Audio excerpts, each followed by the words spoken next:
Okay, am I audible? Yes, sir.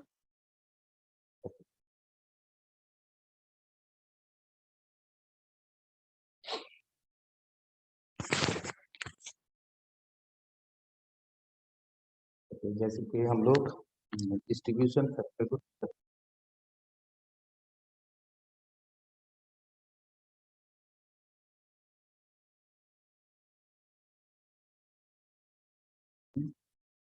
Factor और क्या कहते हैं ब्रेक फैक्टर ब्रेक फैक्टर हम ए suffix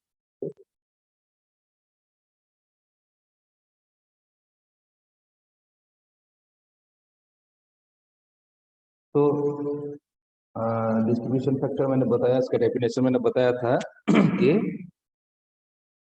breadth factor is defined as the ratio of actual voltage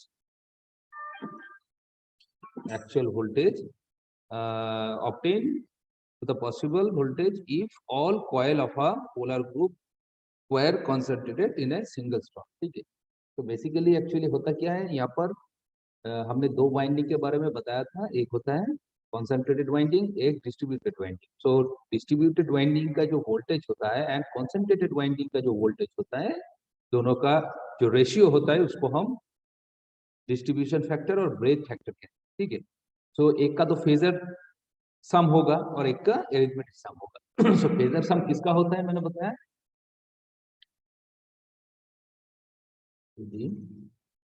is equal to phasor sum of coil voltage per phase divided by arithmetic sum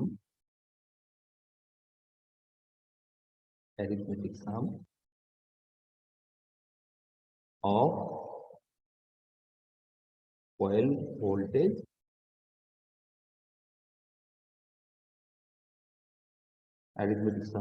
voltage per phase। तो ऊपर का जो phasor sum होता है वो actually distributed winding के लिए होता है, हम फेजर सम करते हैं। ठीक है, और जो कॉन्सेंट्रेटेड कॉइल होता है उसके लिए हम अरिथमेटिक सम करते हैं। तो अब चलो इसका डेरिवेशन थोड़ा देख लेते हैं। अच्छा, इससे पहले दो टर्म के बारे में हमें जानना होगा। एक को हम क्या कहते हैं, एम। एम स्मॉल लेटर में एम क्या होता है, एम होता है स्लॉट पर पोल पर phase. Okay, slot per pole पर फेज। ठीक है, एक पोल के अंडर में एक फेज के लिए जितना स्लॉट होगा उसको हम क्या कहते हैं, स्लॉट पर पोल पर फेज। ओके, इसको एम कहते हैं। That means M is equal to slot per pole into phase. मान लो कि यहाँ पर मान लो कि टोटल स्लॉट मान लो कि 36। ठीक है, 36 स्लॉट। नंबर ऑफ फेजेस कितना है, 3 है। नंबर ऑफ पोल कितना है, 4 है। सो एक फेज के लिए एक पोल के अंदर कितना स्लॉट मिलेगा, कितना स्लॉट प्रोवाइड किया जाएगा, तो यहाँ पर 36/4 यहाँ पर पर फेज के लिए पर पोल के अंडर में कितना स्लॉट मिलेगा हमें, 4 स्लॉट। ठीक है, तो बेसिकली एम क्या होता है, ये एम होता है नंबर ऑफ स्लॉट्स पर पोल पर phase. So slots by poles into phases. ठीक है, इस तरह से हमें नंबर ऑफ स्लॉट को फाइंड करना है। सो ये एम हो गया। नेक्स्ट क्या है, नेक्स्ट होता है और एक टर्म है जिसको हम बीटा कहते हैं, बीटा। तो बीटा क्या होता है, बीटा एक angular displacement, angular, sir okay, yes, sir hello हाँ हाँ बोलो। सर, वहाँ पे 4 नहीं 3 होगा ना? कहाँ पर, यहाँ पर, यस सर। अच्छा अच्छा, यहाँ पर 3, राइट, ये मैंने गलती कर दी। तो नंबर ऑफ स्लॉट यहाँ पर 3 होगा, ठीक है, 3, 12, 36 एंड 3। ओके, सो यहाँ पर 3 होगा। तो नंबर ऑफ स्लॉट्स एक्चुअली होता क्या है, पर फेज, एक फेज के लिए एक पोल के अंदर जितना स्लॉट रहेगा उसको हम क्या कहते हैं, तो हम नंबर ऑफ स्लॉट्स पर पोल पढ़ते हैं, ठीक है। और बीटा क्या होता है, बीटा होता है actually angular displace, angular displacement between adjacent slot, between adjacent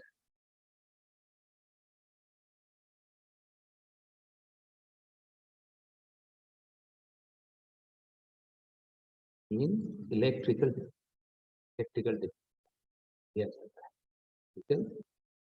जैसे कि मैंने बताया कि 2 डिग्री होता है, एक मैकेनिकल होता है, एक, तो बीटा क्या होता है, पास पास का जो स्लॉट्स होता है, दोनों स्लॉट्स के बीच का जो एंगुलर डिस्प्लेसमेंट होता है जिसको हम क्या कहते हैं, बीटा, ओके, बीटा कहते हैं। And beta is equal to 180 degree electrical divided by slot per pole, okay. Beta, beta को हम कैसे फाइंड आउट करेंगे, 180 डिग्री डिवाइडेड बाय स्लॉट्स पर पोल, ओके। तो इसको हम 180 degree to number of poles divided by total number of slots, okay. तो ये दो टर्म को याद रखना, ठीक है। एक को हम स्लॉट्स पर पोल पर फेज कहते हैं और एक क्या होता है, angular displacement between adjacent slots, okay. अब इसको हम थोड़ा डिराइव करते हैं, ठीक है। तो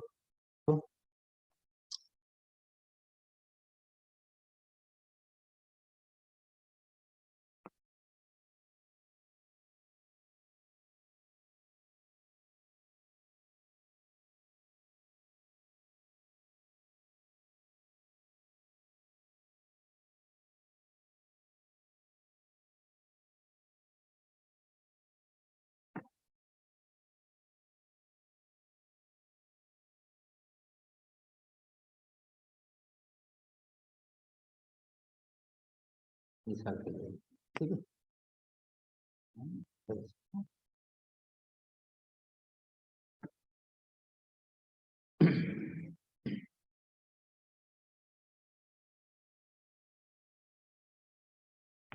ओके, एंड यहाँ पर मान लो कि यहाँ पर टोटल नंबर ऑफ स्लॉट 4, ठीक है, हमने 4 स्लॉट, तो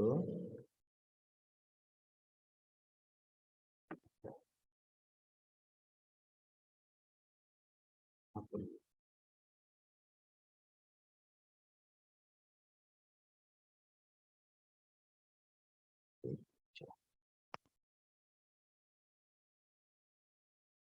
तो अच्छी तरह से समझ, ठीक है।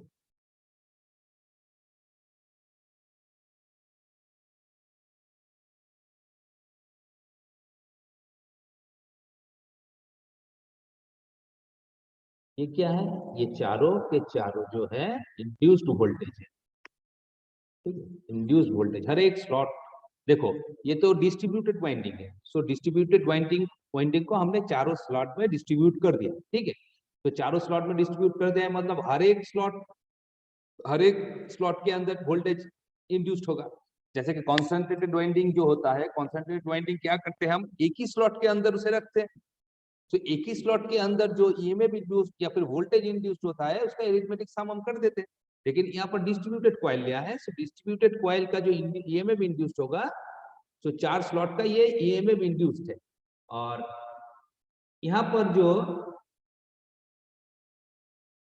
इन दोनों के बीच का जो एंगल होता है वो कितना होगा, वही हमारा बीटा होता है। ठीक है, दोनों स्लॉट्स का बीच का जो एंगल है, ठीक है, एंगुलर डिस्प्लेसमेंट है, इसको हम बीटा कहते हैं। वैसे यहाँ पर भी क्या होगा, ये भी बीटा होगा।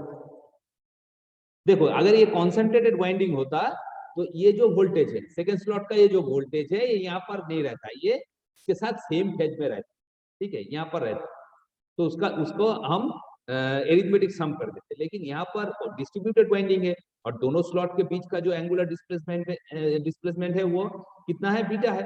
सो ये इसका जो फेजर होगा बीटा एंगल से इस साइड पर होगा, ठीक है, और ये भी एक बीटा एंगल है और यहाँ पर भी जो एंगल बनेगा ये क्या है, यहाँ पर भी बीटा एंगल। अब इनका जो रिजल्टेंट का जो रिजल्टेंट होगा सकते ये वाला है यहाँ पर, ठीक है,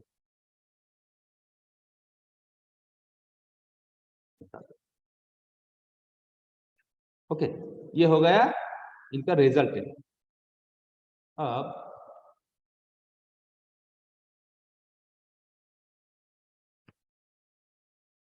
ये हमारा सेंटर पॉइंट है तो हम वो ले लेंगे, ठीक है,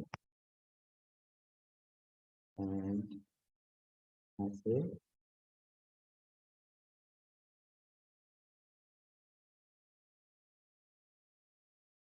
हम कनेक्ट करें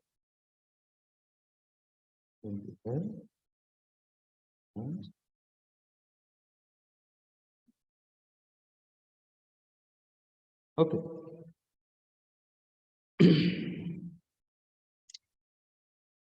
अब देखो यहाँ पर और गौर से देखो,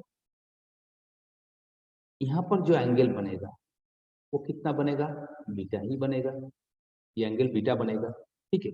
और ये जो हमारा टोटल एंगल है, मतलब कि देखो 4 स्लॉट्स है, हर एक स्लॉट का वोल्टेज कितना है, ये क्या ये कितना है, ये है हमारा, मान लो कि ये कितना है, EC1 को ले लो, EC1, ये कितना है, EC2, ये कितना है, इसका वैल्यू कितना होगा, EC3, एंड ये वाला जो होगा EC4 होगा, ठीक है, चारों वोल्टेज हमें मिलेगा। एंड ये जो दिख रहे हो ए और ए कुछ जो लाइन कनेक्ट किया है, यही हमारा क्या है, रिजल्ट है, ये क्या है, रिजल्ट है इन चारों यहाँ, जिसको हम कैपिटली ई ले लेते हैं, ठीक है, और इसको ई सफिक्स ग्रुप भी कहते हैं, ग्रुप। ओके, अब देखो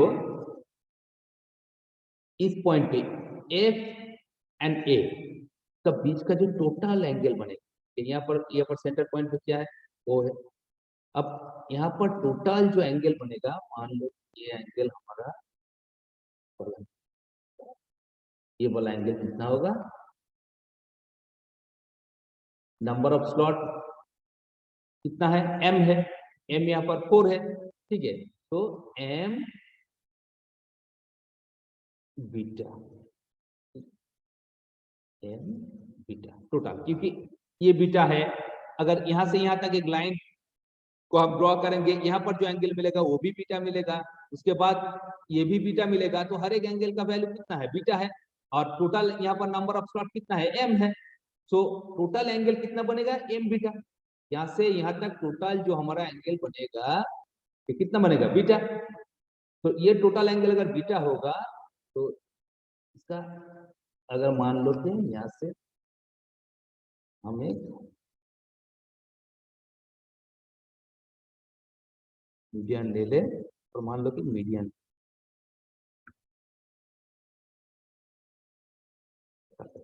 ये हमारा, तो एक साइड का एंगल कितना होगा, यहाँ पर एंगल जो होगा, मान लो कि ये एंगल, ये वाला एंगल कितना होगा, ये वाला एंगल होगा m बीटा बाई, ये वाला एंगल कितना होगा, एम बीटा बाई 2, ठीक है। अब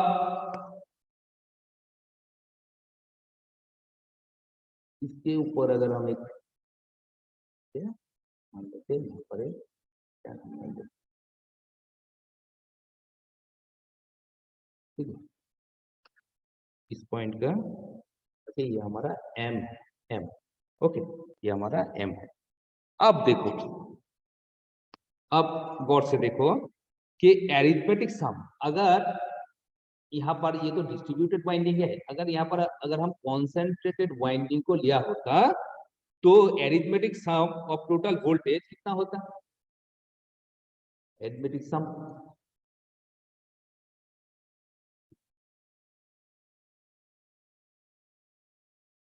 arithmetic sum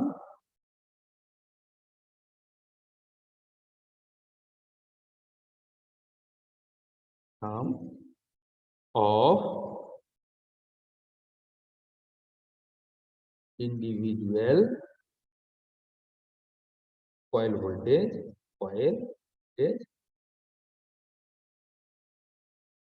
कितना होगा।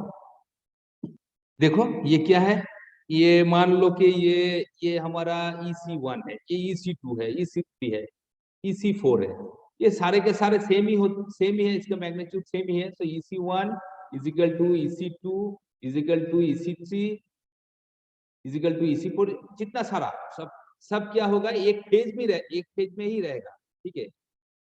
इसे अच्छी तरह से समझो, अगर वाइंडिंग हमने कॉन्सेंट्रेटेड वाइंडिंग लिया होता, ये डिस्ट्रीब्यूटेड वाइंडिंग है, इसलिए इसका डायग्राम इस तरह से बने।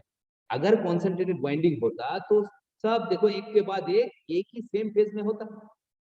तो सेम फेज में अगर होता तो हम लिख सकते हैं कि हर एक का वैल्यू तो सेम ही है, हर एक का वैल्यू सेम ही है, मतलब EC3 EC4 हर एक का वैल्यू अगर सेम होगा तो इसको हम EC मान लेते हैं, ठीक है, क्योंकि हर एक का मैग्नीट्यूड सेम। सो यहाँ पर हम लिख सकते हैं EC। अब बताओ नंबर ऑफ स्लॉट कितना है, M है, तो M से मल्टीप्लाई हो जाएगा। एक स्लॉट के लिए मतलब कि एक कॉइल के लिए EC है, सो अगर M स्लॉट होगा, M स्लॉट के लिए कितना होगा, M इंटू EC होगा, है कि नहीं। तो EC मतलब यहाँ पर EC मतलब ये हमारा B है, ये पॉइंट B है, ये C है, B, ठीक है, और ये पॉइंट D है। अब देखो EC मतलब हम यहाँ पर लिख सकते हैं, EC के जगह हम AB भी लिख सकते हैं, क्योंकि ये तो एक स्लॉट का वोल्टेज है, ठीक है, तो हम AB भी लिख सकते हैं। AB मतलब क्या है, देखो ये तो मिड पॉइंट है, मिड पॉइंट मतलब M है, यहाँ पर हमने मीडियन लिया है पॉइंट पे, तो ये M है, तो इसको हम M इंटू 2AM ऐसे लिख। अब बताओ तो यहां तक समझ में आया, यहां तक क्लियर है।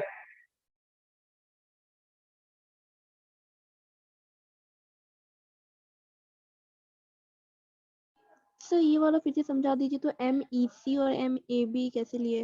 अरे अच्छा, इसी मत देखो, मतलब हर एक का जो वोल्टेज, ये वाला वोल्टेज, ये वाला वोल्टेज, ये वाला वोल्टेज, ये वाला वोल्टेज, अगर कॉन्सेंट्रेटेड वाइंडिंग होता तो एक ही फेज में रहता ना। जैसे मैंने कॉइल फैक्टर में, अपने पिच फैक्टर में हमने दिखाया था, एंगल कब आता है जब हमने शॉर्ट पिच कॉइल लिया, लेकिन जब फुल पिच कॉइल हमारा होता है तो एक के बाद एक पूरा सीरीज में आएगा ना। अगर सारे कॉइल को मान लो कि एक ही स्लॉट में अगर हम रखते तो उसको हम क्या कहते हैं, कॉन्सेंट्रेटेड वाइंडिंग। तो कॉन्सेंट्रेटेड वाइंडिंग अगर सारे कॉइल को हमने एक ही स्लॉट पे रखेंगे तो सारा का सारा जो EMF इंड्यूस होगा वो तो एक ही फेज में रहेगा, है कि नहीं, एक ही फेज में रहेगा, और हर एक का जो मैग्नीट्यूड होगा वो तो सेम है।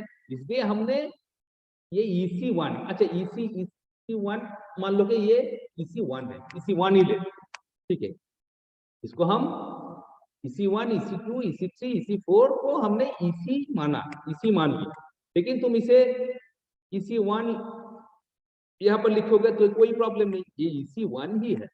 तो अगर ये वोल्टेज EC1 है, EC1 मतलब क्या है, AB है, AB वेक्टर है कि नहीं, तो AB से इसकी जगह हमने AB लिखा है, और ए बी का मतलब क्या है, ए बी मतलब देखो यहाँ पर AM 2 इंटू AM, क्योंकि ये वाला जो डिस्टेंस है ये वाला डिस्टेंस सेम ही है क्योंकि ये मिड पॉइंट है, तो इसलिए AB के जगह हम 2 AM लिखना है। यहाँ तक सब क्लियर है? Yes sir. अच्छा, अब AM, ये AM का वैल्यू क्या आएगा ये हम देखें।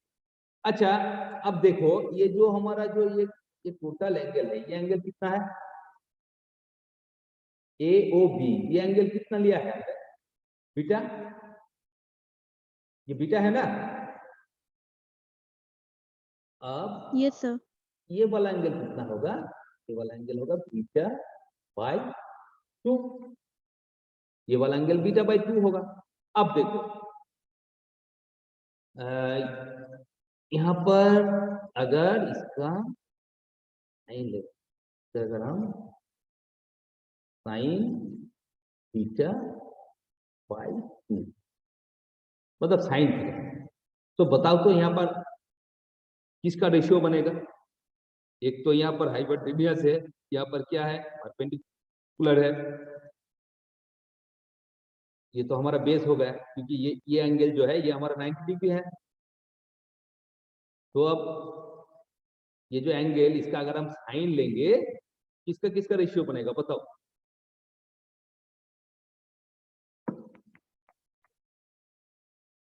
ये तो एक ट्राइंगल है, ये एंगल 90 डिग्री है, ये वाला बीटा बाई 2 है, ठीक है।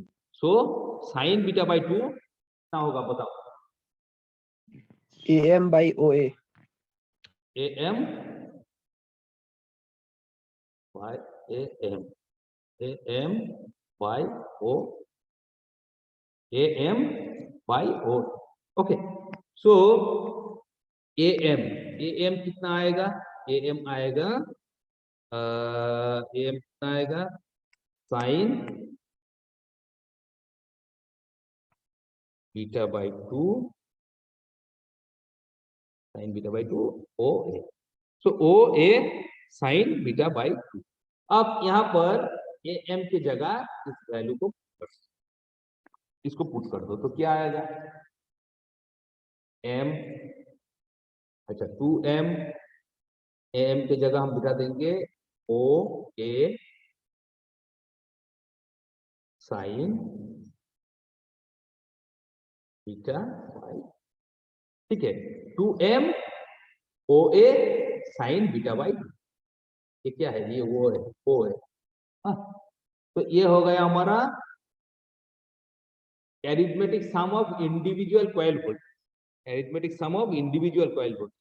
अब अगर ये तो डिस्ट्रीब्यूशन पॉइंटिंग है, तो इसके लिए हमको क्या लेना पड़ेगा, फेजर सम लेना पड़ेगा। तो phasor sum of individual coil voltage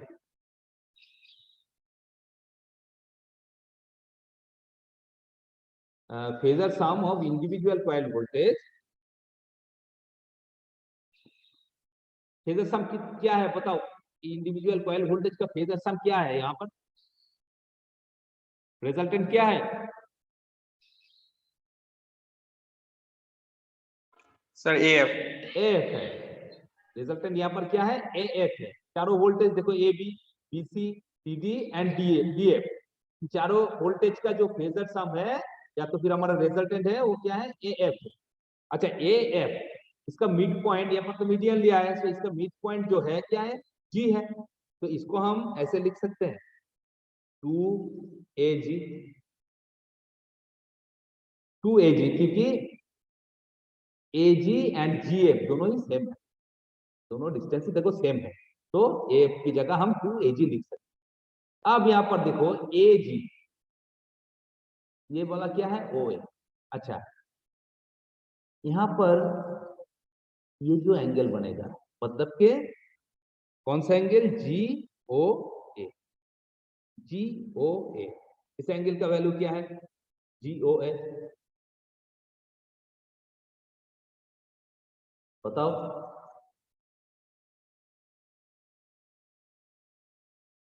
GOA,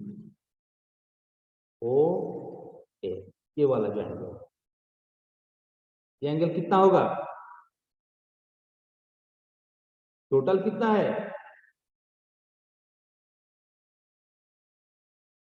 total कितना है, ये जो ग्रीन वाला दिख रहा है कितना है, sir M beta. M beta. So इसका आधा क्या होगा, एम बीटा बाई 2 होगा। ठीक है, अब बताओ इसका अगर हम साइन ले, साइन एम बीटा बाई 2, ठीक है, इसके बीच का रेशियो बनेगा, किसका किसका रेशियो बनेगा, ये वाला तो 90 डिग्री है, ओ जी ए, ये वाला तो 90 डिग्री है। तो अगर इस एंगल का हमने साइन लिया है तो साइन थीटा इक्वल टू क्या होगा, बताओ, इसके बीच का रेशियो बनेगा,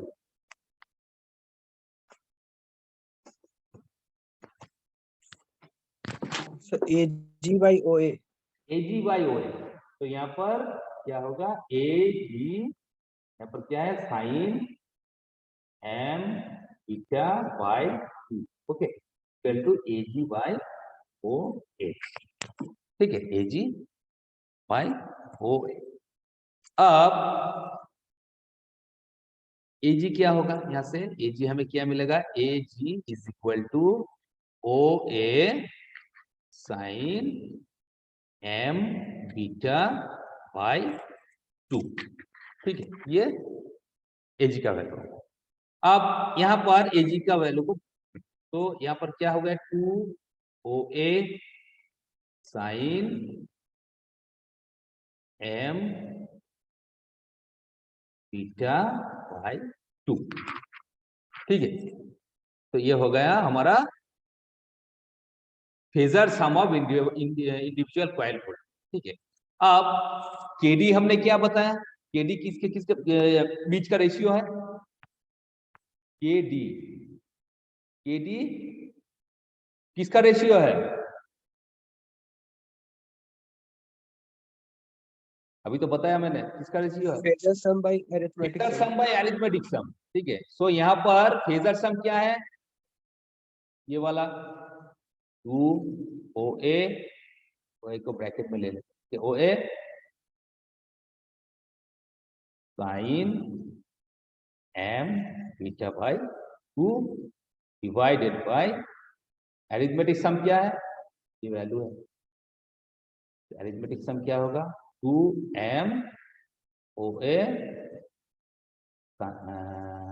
sign beta by 2 O A, यहाँ पर 2 कैंसिल हो जाएगा, ओ ए कैंसिल हो जाएगा, तो केडी को हम क्या लिख सकते हैं, साइन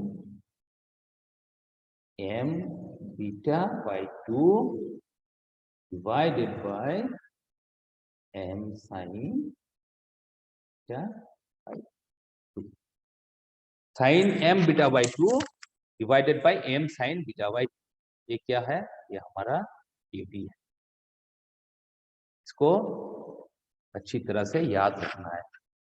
केपी, केपी क्या होता है, मैंने पिछले क्लास में बताया था, केपी, केपी का फॉर्मूला क्या है, pitch factor,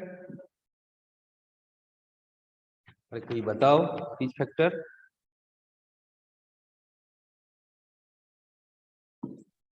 pitch factor cos 5 by 2 alpha by 2, cos alpha by 2, KC जो है cos alpha by 2, and KD हमारा जो है डिस्ट्रीब्यूशन फैक्टर, वो क्या है, sine M beta by 2 divided by M sine beta by 2, ठीक है, यहाँ तक ये पूरा क्लियर है,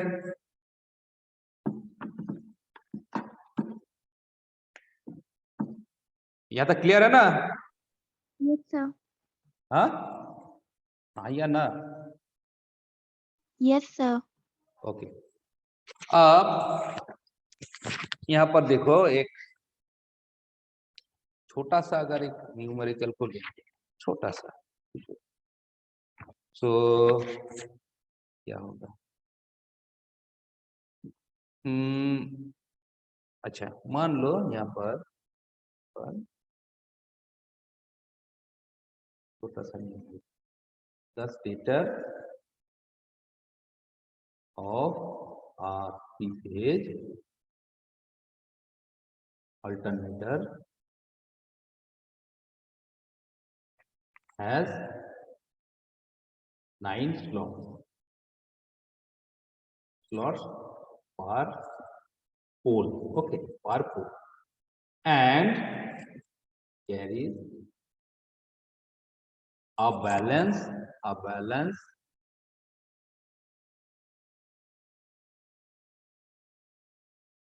three-phase double layer double EUBL double layer winding. The coil are short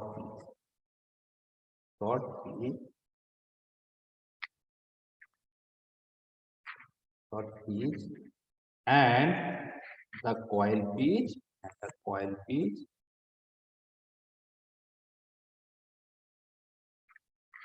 is 7 slots. And the coil pitch is 7 slots. Okay.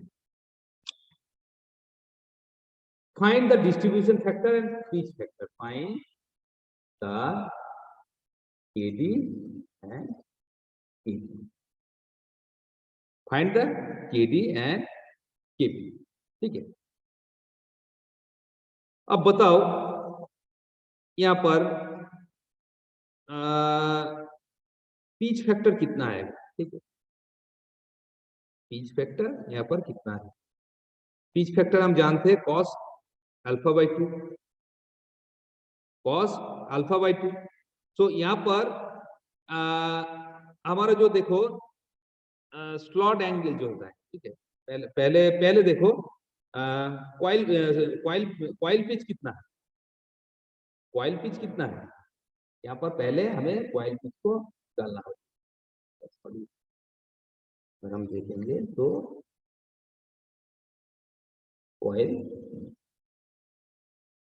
Coil pitch कितना बोला है 7 स्लॉट्स. कॉइल पिच कितना बोला है 7 slots. And number of slots कितना है. Number of slots कितना है. ऑल्टरनेटर है देखो पर पोल, एक पोल के अंदर कितना स्लॉट्स है 9. नंबर ऑफ स्लॉट्स पर पोल कितना है 9 है कि नहीं. लेकिन हमारा जो कॉइल पिच है वो कितने स्लॉट्स में है 7 स्लॉट है कि नहीं. Yes, sir. अच्छा, नंबर ऑफ स्लॉट्स पर पोल जो होता है वही हमारा क्या होता है पोल पिच. पोल पिच कितना क्या होता है नंबर ऑफ स्लॉट्स पर पोल. स्लॉट्स पर पोल. ओके. तो इन टर्म्स ऑफ स्लॉट्स हम पोल पिच को कैसे लिख सकते हैं. पोल पिच एक पोल के अंदर जितना स्लॉट रहेगा तो हम क्या कहेंगे तो हम पोल पिच कहते हैं. ठीक है. तो यहाँ पर 9 स्लॉट्स पर पोल, एक पोल के अंदर कितना स्लॉट्स है 9 स्लॉट्स है. तो पोल पिच यहाँ पर कितना है 9. अब कॉइल पिच कितना है. कॉइल पिच इज देखो coil pitch is 7 slot. So pole pitch का एंगल कितना होता है. पोल पिच का एंगल कितना होता है कितना बताया मैंने इलेक्ट्रिकल डिग्री कितना होता है पोल पिच के लिए. Sir 180 degree. 180 होता है. तो 9 स्लॉट्स के लिए 180. 9 स्लॉट्स के लिए 180. ये जो 9 स्लॉट्स होगा इसका एंगल कितना होगा 180 होगा क्योंकि यही तो पोल पिच है. नंबर ऑफ स्लॉट्स पर पोल, एक पोल के अंदर में जितना स्लॉट्स होगा वही हमारा पोल पिच है. और पोल पिच कितना है 180 डिग्री. इसको अगर एंगल में हम कन्वर्ट करेंगे, एंगल के टर्म में अगर हम लिखेंगे तो 9 स्लॉट्स मतलब 180 डिग्री इलेक्ट्रिकल. अब बताओ तो 7 स्लॉट मतलब कितना एंगल होगा. 7 स्लॉट मतलब कितना एंगल होगा 7 by 9 into 180 डिग्री. तो यहाँ पर कितना आएगा? सर 140। 140 degree electrical. ये कौन सा एंगल है? 140 डिग्री इलेक्ट्रिकल कौन सा एंगल है बताओ तो?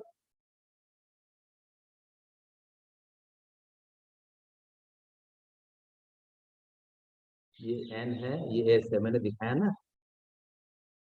तो ये इसके बीच का जो डिस्टेंस है ये क्या है? ये पिच है, पोल पिच है, जो कि 180 डिग्री होता है।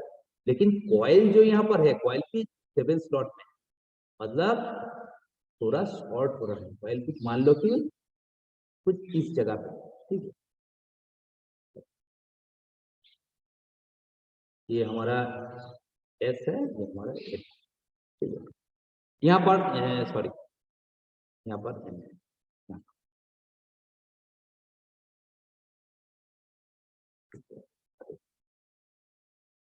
ये क्या है? एन है। ये क्या है? ये एस पोल है। अब ये वाला मान लो ये एन का है, ये एस का, ठीक है। तो ये दोनों क्या है? ये दोनों के बीच का जो डिस्टेंस है यही तो हमारा क्या है? 180 इलेक्ट्रिकल है। तो क्या कहते हैं हम? पोल पिच कहते हैं। मैंने दिखाया पोल पिच कहते हैं। अब मान लो कि अब जो कॉइल है हमारा, कॉइल मान लो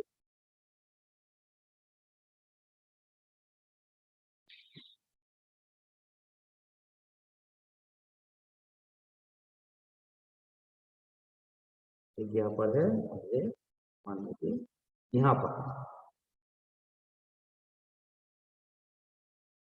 ये हमारा क्या है? कॉइल।